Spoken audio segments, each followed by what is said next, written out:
be my guest. Though my guess is that blood is from constantly reopening that open wound between your legs where your genitals used to be while pretending it's a vagina.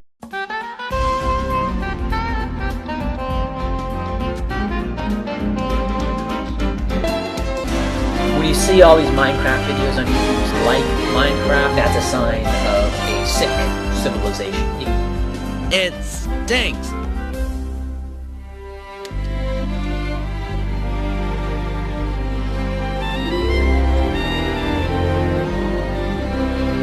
So I was looking through my Twitter timeline and there was this guy who apparently found it to be some great scandal that my background image in my previous videos was from a Hungarian SS division in World War II. It was the SS division Maria Theresa. It was formed in 1943 and it fought in Hungary, and what was then Hungary but is today Romania, defending against the Soviet Union, made up of Hungarian soldiers, though there were some German officers leading it. Now, I first started using it because I saw someone else use it and I just liked the way it looked. I didn't know what it was, so I used it on my Facebook profile for about a year. I didn't know it was an SS division symbol until I started using it for my YouTube video backgrounds, and some commentators told me what it was, but nobody else noticed. And learning about the history division being formed in the defense of Hungary made it not seem so odious. I liked the way it looked. It would have taken effort for me to make a new background, and the Kraut and Tea thing was going on, so I was a little bit preoccupied with that, so I just never got around to it. These people are freaking out over what is to them a satanic symbol, and in a sane world, it wouldn't matter.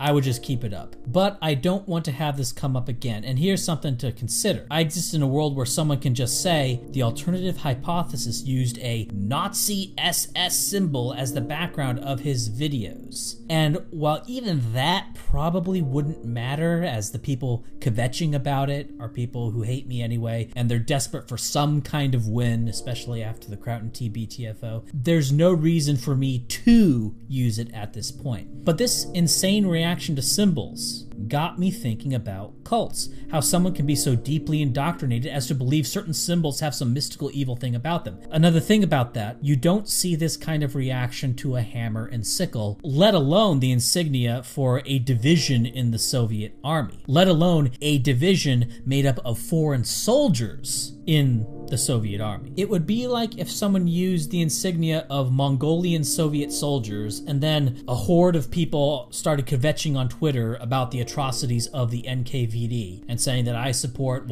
all the stuff that the NKVD did because of some Mongolian division that joined the Soviet Union. But you don't have that reaction to Soviet symbols because well, by the end of this video, I'll have made a case as to why I think that is. I watch a lot of former Scientologist videos and videos of people who are in what they consider to have been cults. And what I notice, without fail, over and over and over again, all these people, they're all shit libs. You got liberals, Democrats. I use shit libs because I want to differentiate them from classical liberals, or in Europe they just say liberals to refer to libertarian. So what's American? Well, I just call them shit libs. I don't like them. I know it's kind of immature, but you know what I mean when I say shit libs. Tori Magoo, after leaving Scientology, she went on to talk about how George Bush was such a dangerous man and his religious conservatism was reminiscent of Scientology.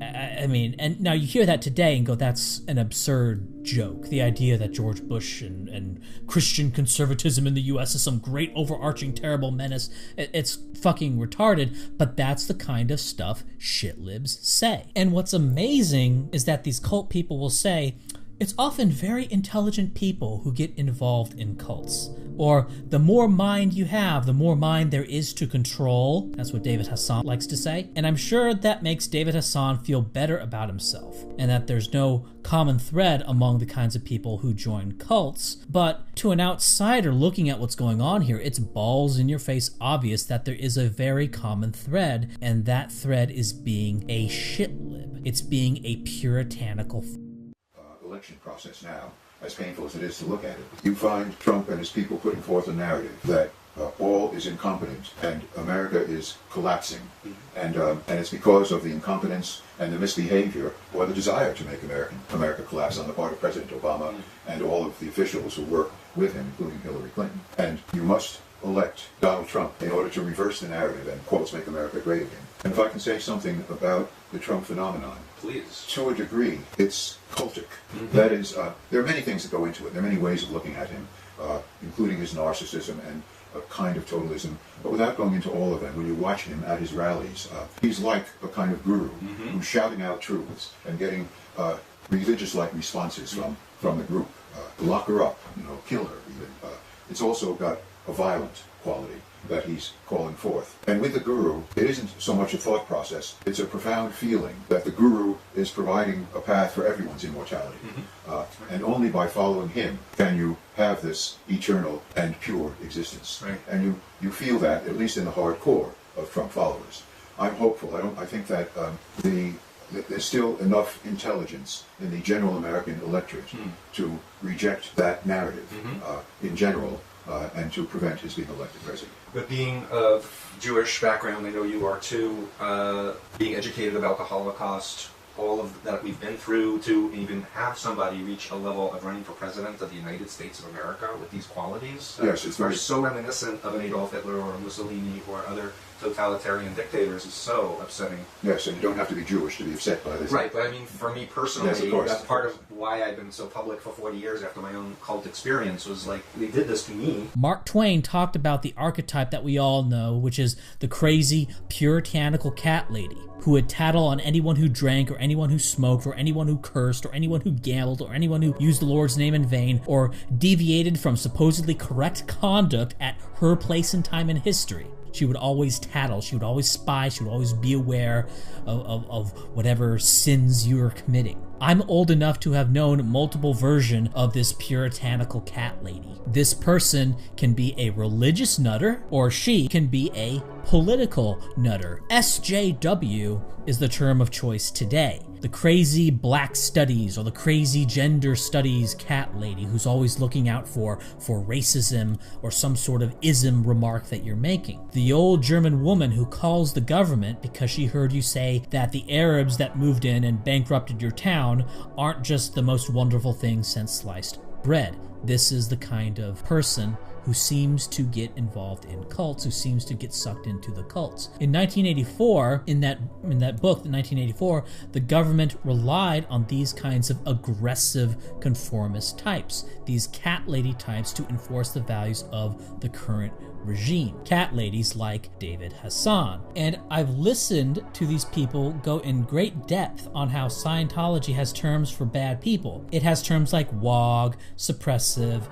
PTS, which means potential trouble source. And these terms have deep meaning for those in Scientology. And of course, the Moonies have all their terms, which are variations of satanic. But these people who have all this experience have never once considered that racist and Nazi filled the psychological space of suppressive and WOG. This is something that is so shockingly obvious to me, at least obvious to me, an outsider. Former Scientologists, when they're giving their interviews, they'll often mention how stupid they feel, talking about how they fell for Scientology doctrine, how obviously retarded it all was. And they get it there. They get it once they're out of Scientology and they're aware of the stupidity of Scientology. But guess what? When you asshats go around prattling about racists and neo-Nazis and white supremacists and all the Ku Kluxes running around, that's how stupid you actually are. How stupid you perceive yourself to have been when you were in Scientology, that's how stupid you are now when you're talking about the menace of racism in the United States today. Scientology was originally anti-gay and considered homosexuals to be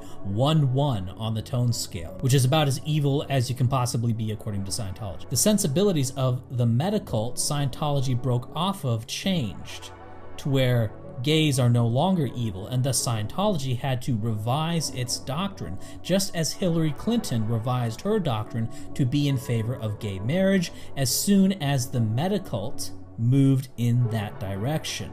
This is important because Scientology has all sorts of beliefs and practices that basically guarantee its marginalization. But when it comes into conflict with shit-lib meta-cult sensibilities, that's what it changes. It doesn't change the requirement that you must either be a multimillionaire to join or be in the Sea Org to go clear. It doesn't eliminate the Rehabilitation Project Force, which is essentially a 20-hour-a-day slave labor camp where you're forced to sleep outside, where you can be physically assaulted from a mistakes, and there's a whole bunch of other stuff. You can read about the Rehabilitation Project Force if you care. It doesn't stop forced abortions. It doesn't stop what they call fair game. These are things that are certainly far more damaging to Scientology than being anti-gay. But Scientology doesn't back off of any of those things. And you wouldn't expect Scientology to back off any of those things. You would expect it to back off the anti-gay stuff if Scientology was just a sci-fi mutation of shit-lib metacult thinking. Okay, here we go. I'm using that term metacult. What do I mean by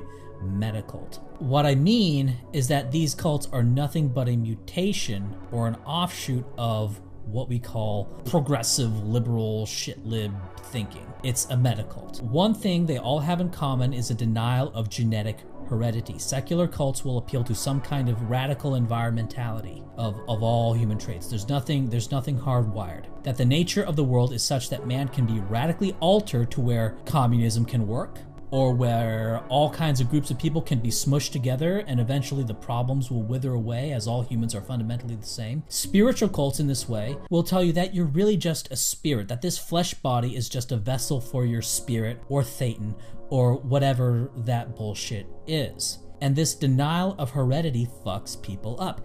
If you don't think there's anything genetic about behavior, then any problem, quote unquote, that someone has can be, quote unquote, fixed. A lot of the brutality of Scientology comes from treating hereditary conditions as if they're non-hereditary. And it tends to make people think that if you're not fixing, quote unquote, your psychological problems, quote unquote, then there's something wrong with you. I recall a clip from Bill Maher's show where he's talking about the high levels of criminality among blacks in the United States. And he asked the question, and he put it as a dichotomy. Is the high criminality of blacks in the United States, is this a failing of their historical conditions, or is it a failing of the morality of black people? But see, he doesn't consider the third option, that it is a genetic condition of blacks on average in the United States. And once you allow genetics to enter the picture, it's no longer a moral question. How can it be a moral question if it's, to a certain degree or another,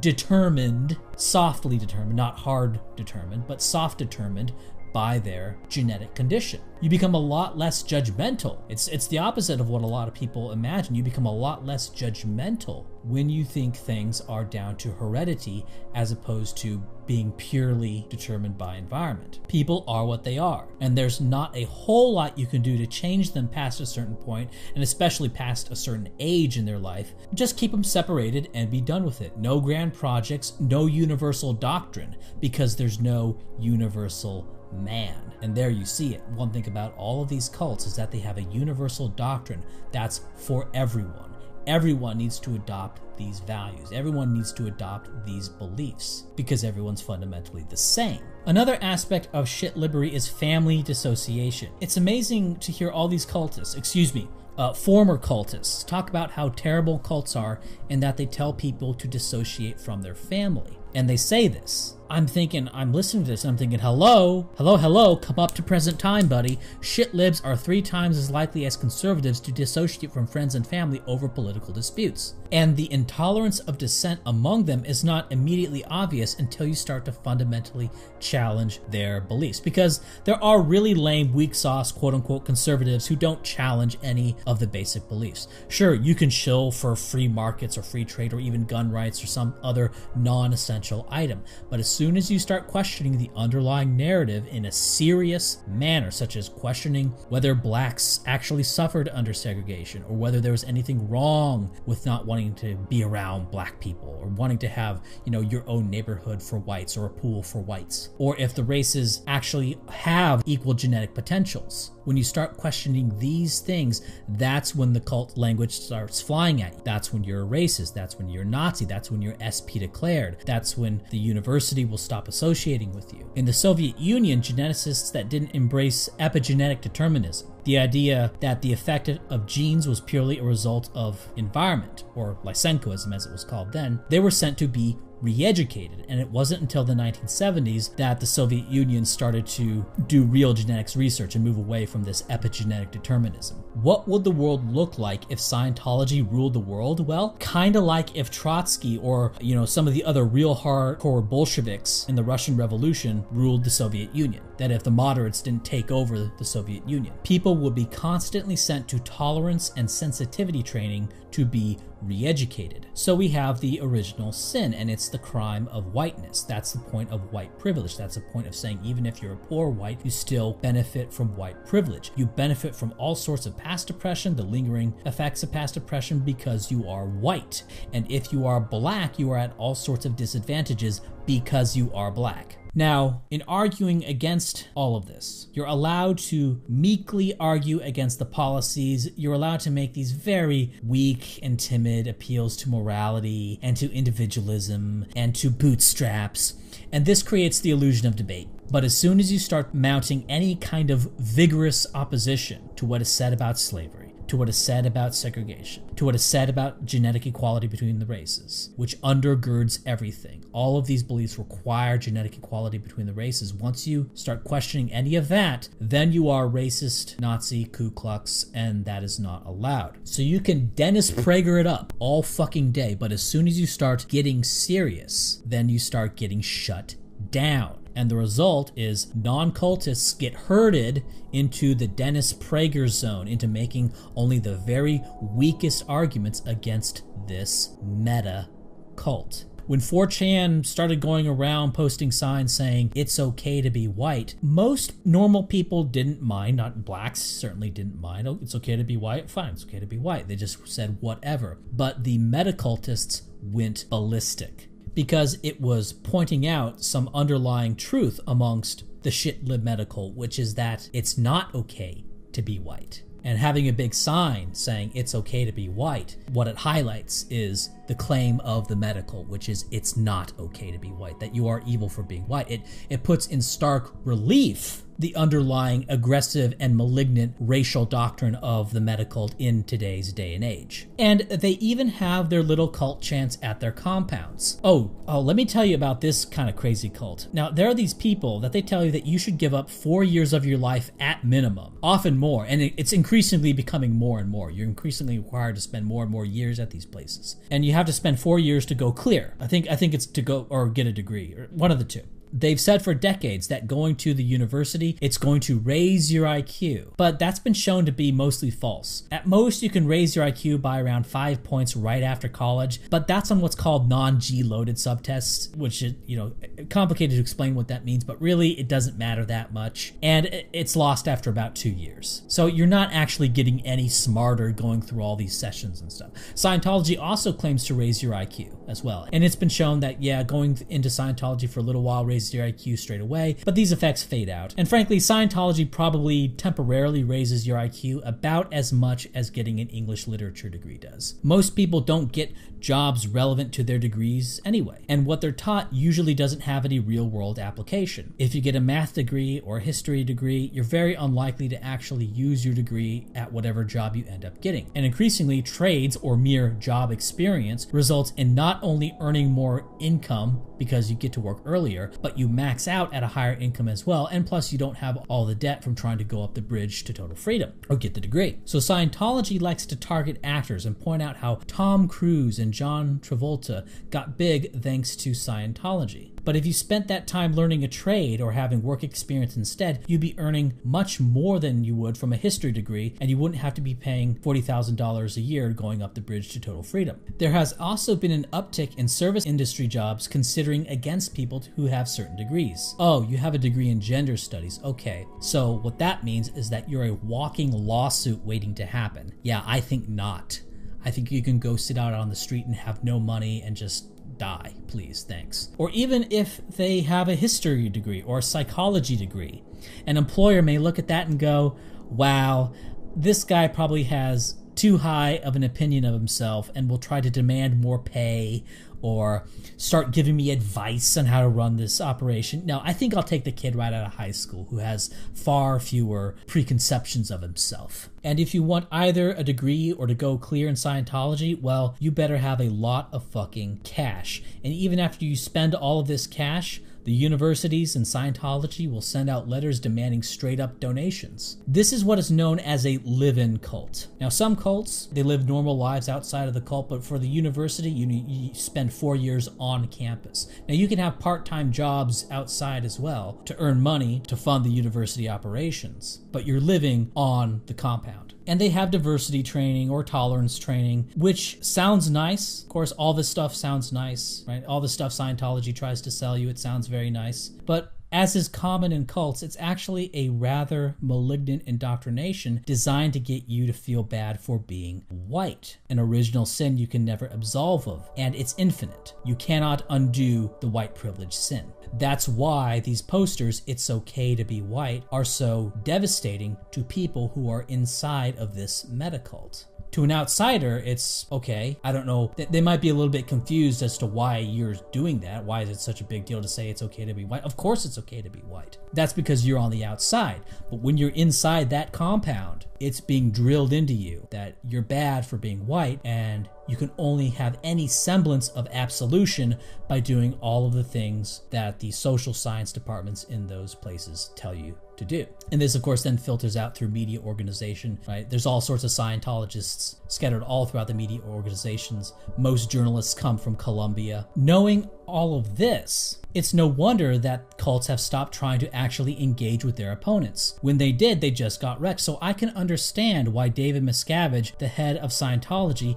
has initiated a no media contact policy. And you see this with the SJWs who post on their videos. They post that they never want to actually interact with people critical of the church. Or, we could just keep doing live streams with Richard Spencer. Interviews with Nazis, the new YouTube craze. I did a video on this previously, but you have another problem with metacultists considering robots and algorithms to be racist. For example, preventative policing algorithms always end up advising cops to spend time policing Black and Hispanic areas, which you'd expect given that they're more criminal. But even when race is removed as a factor, the algorithms will find all sorts of proxies for race. Now, for a sane person, this would be a pinch test. Maybe their whole racism and oppression narrative is wrong, or at least is not as true as one might think. And they talk about ways to program computers to be quote-unquote not racist. Okay, they're obsessed with this term racism, not whether or not it's correct. Of course, they can't just program a learning AI, because the learning AI always learns racism because it's trying to make sense of the world, and that's how you make sense. And the conclusions you come to when you're trying to make sense of the world tend to be quote-unquote racist conclusions. That's why people have come to those conclusions for as long as we can remember. So they need special programming to make the programs conform to the sensibilities of the metacult. Similarly, to make white people have the correct metacult response to brown people, they have to disable part of the brain with magnets. Now, to an outsider, this is kind of hilarious, but also kind of creepy. They're saying that to truly believe or to have the correct reactions that the shitlib metacult wants you to have, you kind of need to be brain damaged. Okay, everybody, let's see some big smiles. Just relax and let the hooks do their work. What the hell are you smiling at? Oh.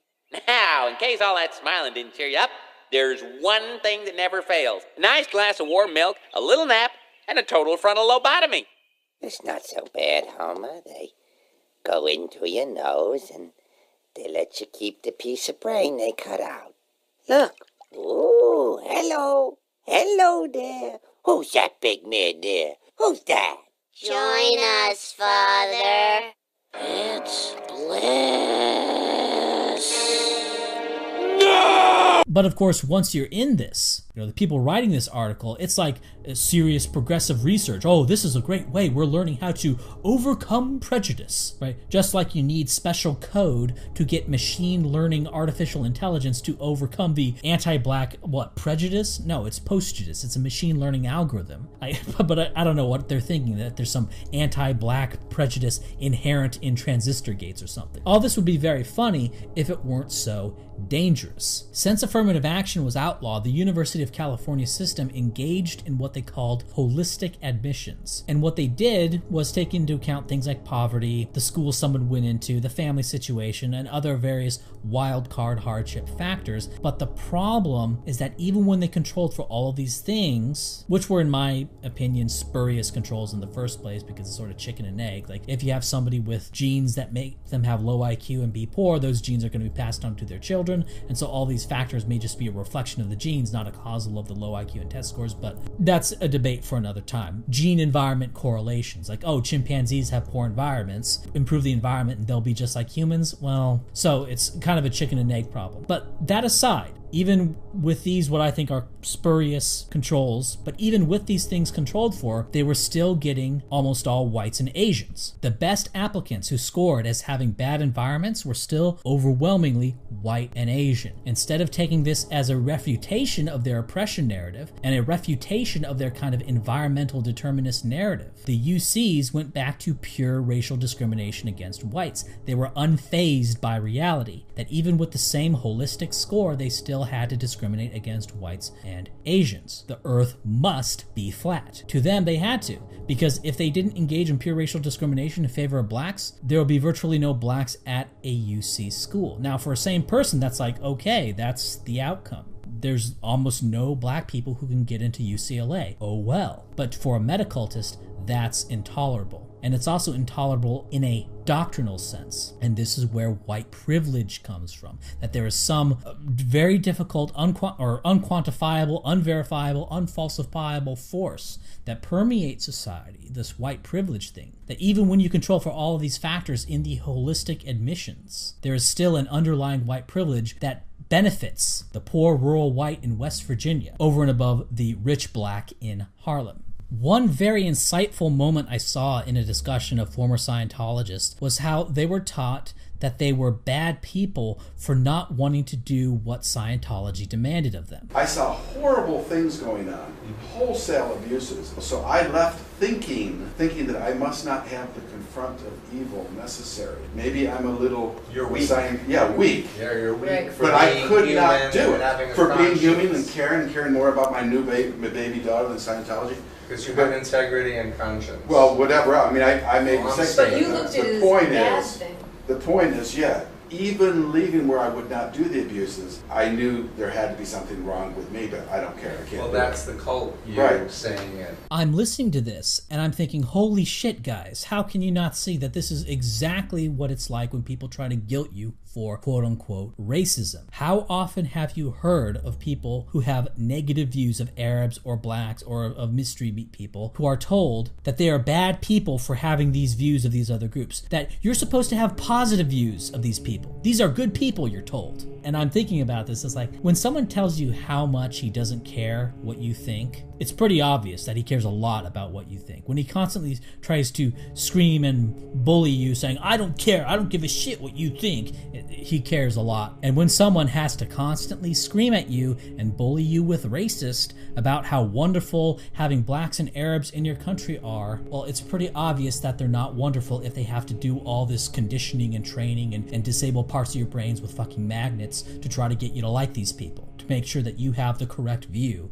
of blacks and Arabs. That's how you're supposed to see them. You're supposed to have a positive view of these people. They all try to guilt you. It's like, why do you have a negative view of these people? Well, what, am I supposed to have a positive view? Turn it back on them. They're the one demanding you see the world in a certain way. They're demanding you overcome the machine learning of your brain to see the world in an insane way, in an unnatural way, in a way divorced from the data, in a way divorced from experience. They're the one making the demand. Why is it that whites in the Southeast US or whites in South Africa who have learned hard lessons from prolonged contact with blacks have the most negative views of them, that whites in the southeast US and the whites in South Africa have set up segregation systems. Even within the UK, Scotland, which is over 95% whites, votes for more immigration and for more socialist policies than England, which is around 80% white. Shouldn't the whites in South Africa and shouldn't the whites in the southeast US have the most positive views of blacks, given that they have had the most contact with them? Of course, the shitlibs, they'll have an explanation for this, just as they'll have an explanation for why whites and Asians are the most likely to get into a university even with the lowest holistic scores, even with the worst environments. And they'll have a big long narrative as to why the situation in South Africa is specific and not a refutation of the notion that if you just know these people, you really come to like them. No, it seems like the people who know them the best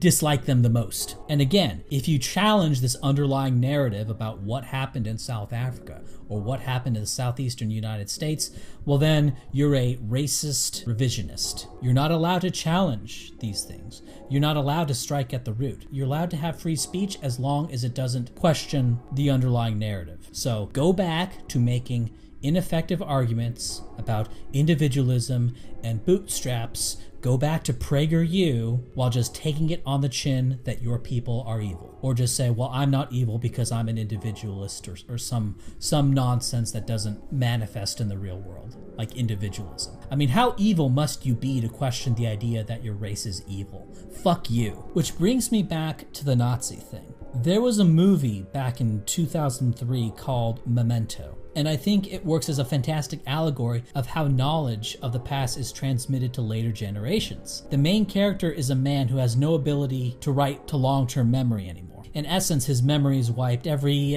3 hours or so. At least that's about the time frame I gathered from watching the movie. And this is like each generation learning about the past from what previous generations wrote about it. In 1943, about 90% of white Americans said they would rather lose the war than end segregation. Teddy, don't believe his lies. He is the one. Kill him. I finally found him. How long have I been looking? Let's go, huh? Oh, fuck this. You don't have a clue, you freak. You don't know what's going on. You don't even know my name. Teddy. That's because you read it off a fucking picture. You don't know who you are. Oh, Lenny, come on. Come on, let's go down to the basement. Then you'll know who you really are. No! These are the people who defeated the actual Nazis. The Nazis were not white advocates. They wanted to exterminate the Slavs, or about 1/3 of all Europeans. And their racial theory was not inherently pro-white. They believed in and exalted an Aryan strain, which came from Central Asia or the long-lost island of Hyperborea. There are two schools in this. And this Aryan strain was believed to be the most prominent in Iceland and in Scandinavia, and the less so the further you went south and east from there. However, there could be pockets of concentrated Aryan strain anywhere on the planet, and the Nazis actually believed that the island of Japan to have a concentrated pocket of this Aryan strain. This is also why it's not contradictory for the Nazis to believe Nordic features correspond with Aryan strain, but that Russians, despite having a higher incidence of blondes and blue eyes than the Germans, would be subhuman. Because it wasn't the Nordic features per se that the Nazis cared about. It was just that Nordic features correlated with Scandinavian ancestry, which they believed meant a person was more likely to have the Aryan strain, which is also why they could say that Hitler clearly had a substantial Aryan strain in him despite having brown eyes and black hair. The Nordic features were merely correlates with the Aryan strain. They weren't a guarantee of having Aryan ancestry. And it was all completely bogus. There was no magical mystical island of Hyperborea. There were no Aryans other than the groups in Central Asia that we know of as the Iranians. But there were no Aryans in the way that the Nazis were using the term. And at the time, anthropologists in the English-speaking countries held race realist views, what are today called race realist views, which are just the views you sort of come to if you naively look at the world or just look at the data right? That's the views that the Chinese have. It's the views that most people in the former Soviet Union have. Okay, so race realism is just looking at the data. Any kind of Lysenkoist denial of race or any bizarro view of race like the Nazis had, that's race ideology. But anthropologists in English-speaking countries, they actually held conferences for the specific purpose of denouncing German airy-fairy Aryanism. They actually went out of their way to prevent Germans from speaking in Britain and France and the United States and spreading this Aryanist garbage at their universities. They said, no, that's crap, keep it in Germany.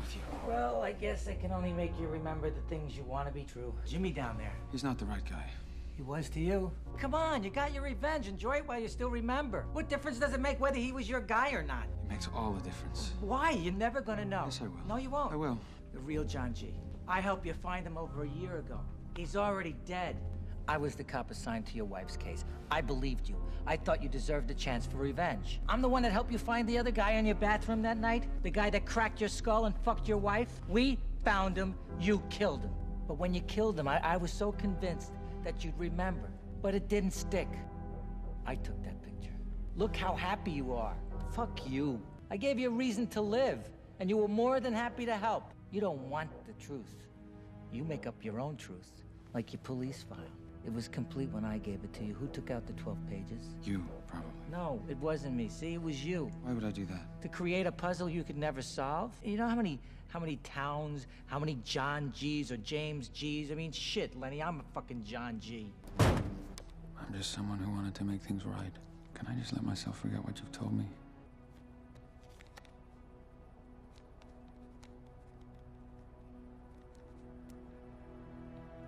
Now, whites in the United States and the UK at the time were all about white people of European ancestry being in charge of their own destinies and not being controlled by brown people of never being slaves. They were about spreading ideas of what they considered freedom and self-government to the whole world, and also of Christianizing the whole world by force if need be, and to civilize the savages around the world. Now, I have my problems with this thinking, and you could argue that the British and French empires were hypocritical and didn't live up to these ideals, but that is a million miles away from Hitler's ideal. I'm not talking about the reality of any regime is always going to be incredibly messy. And this may sound like, marginal autistic spurging or whatever, but look, when it's about Nazi Germany, it's not marginal, because Hitler serves as a kind of Satan figure in what I am calling the meta-cult. Do you deny this? Do you deny that the principal evil in all narratives surrounding people who call themselves leftists is not in fact Hitler?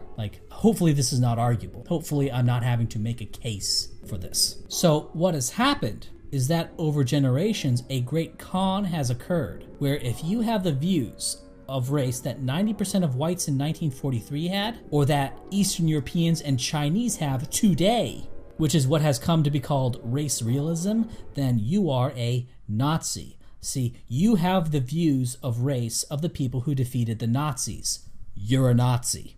This guy told me his name was Teddy. Don't believe his lies.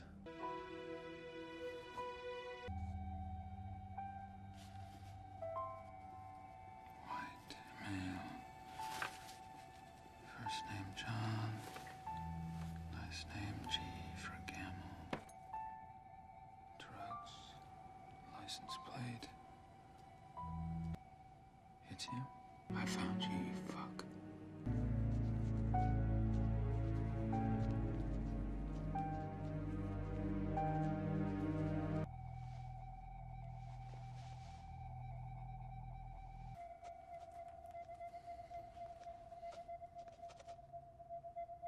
And they defeated the Nazis when it was hard. Winston Churchill opposed Hitler when Hitler was popular all throughout Europe. Winston Churchill fought Hitler when it was hard to fight Hitler. All these pro-segregation whites, all these pro-segregation GIs from the United States, they defeated Hitler when it was hard to defeat Hitler. The people then who had the medical views on race and biology, the Lysenkoists of the Soviet Union, they made a pact with Hitler. I mean, yeah, it is dumb for Scientology to be making an alliance with Louis Farrakhan, but I guess Stalin, he would gain something from that pact. I don't know. If you're specifically concerned with Hitlerism, I've probably convinced more people who are pro-Hitler to be anti-Hitler than any shitlib.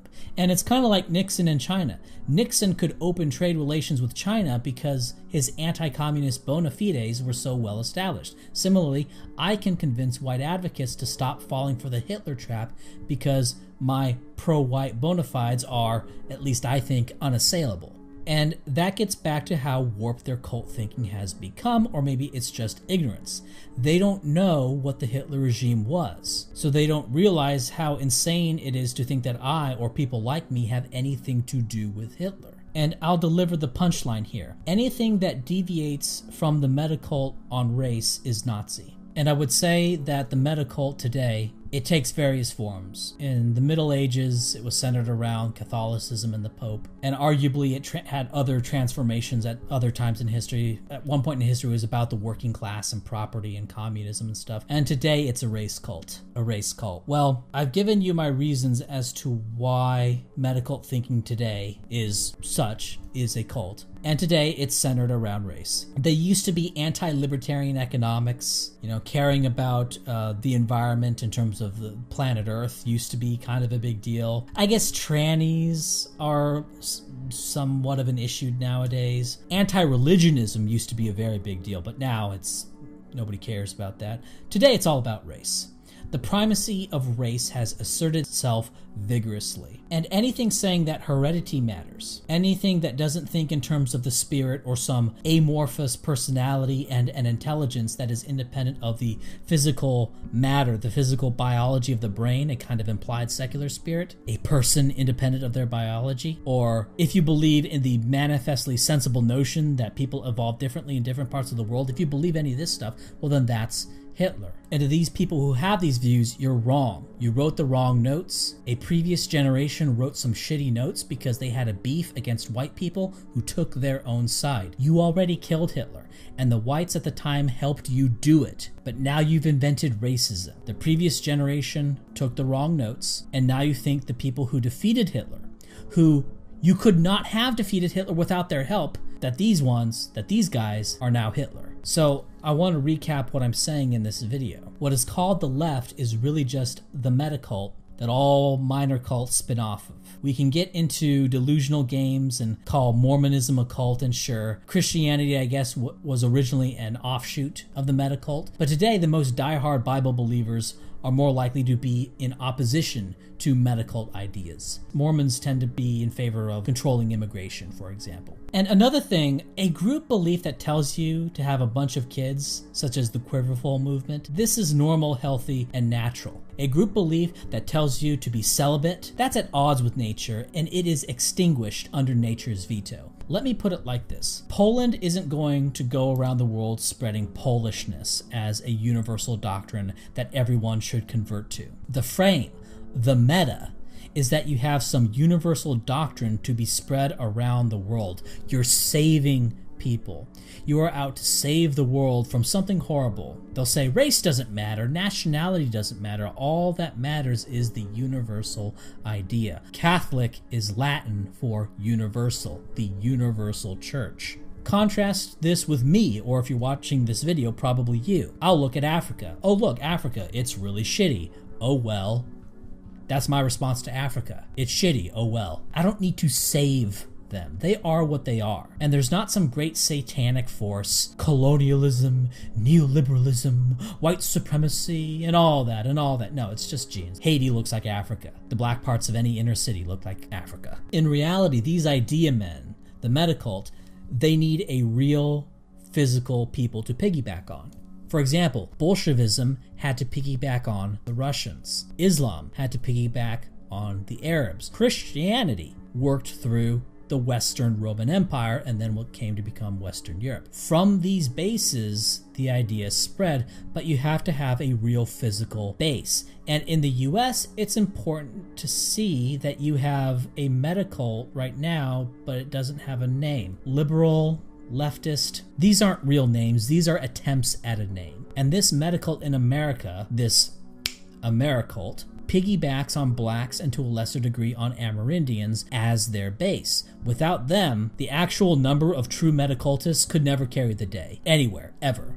They require some people to piggyback off of in order to win. They always have to piggyback onto some sort of oppositional nationalism. This is why in the Soviet Union, you had the regime sometimes acting in line with whatever they thought Marxism was this week, but also they would sometimes just bellicosely advance Russia's interests in particular. China would sometimes do things to advance Maoist communism, pure and simple, but also things specifically for Chinese interests. Islam is a religion, sure, but it's also kind of a race. It's also kind of what Arabs are. It's also Arab nationalism, but also a religious thing. The word Allah, that's just the Arab word for God. So why do English-speaking Muslims say Allah? Because it's to become a Muslim is to kind of submit to Arab nationalism, but also a anti-European ideal. It is a religion in one sense, true, but it's also a kind of primal treason of your own kith and kin as well. Marxism is hard to understand, whereas, yeah, Russia, that's much easier to understand. It's so much easier to just say Russia is Marxism than to teach everyone Marx. It's so much easier to say Arab is Islam than to teach everyone Islam. And this is why Scientology can never win. What nation is Scientology trying to piggyback off of? They have no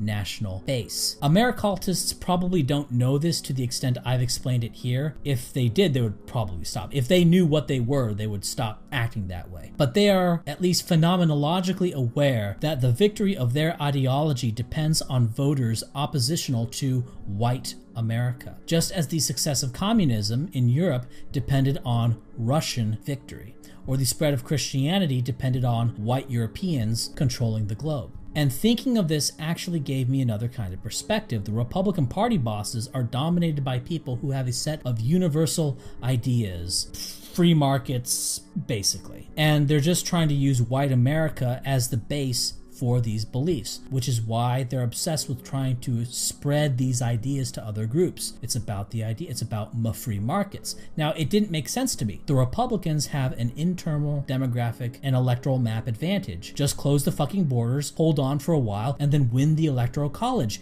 There you go, you can win. But they aren't satisfied with that, just as the Bolsheviks weren't satisfied with ruling Russia and leaving Ukraine alone. Corruption in donors is one explanation. Another is that they too are a kind of meta-cultist with a specific cult of the free market, a free market that will save the world. And because their heads are in the clouds, they can't do the very simple things that they need to do to preserve the ideals they claim to care so much about, and why they're ultimately going to just sell us down the river.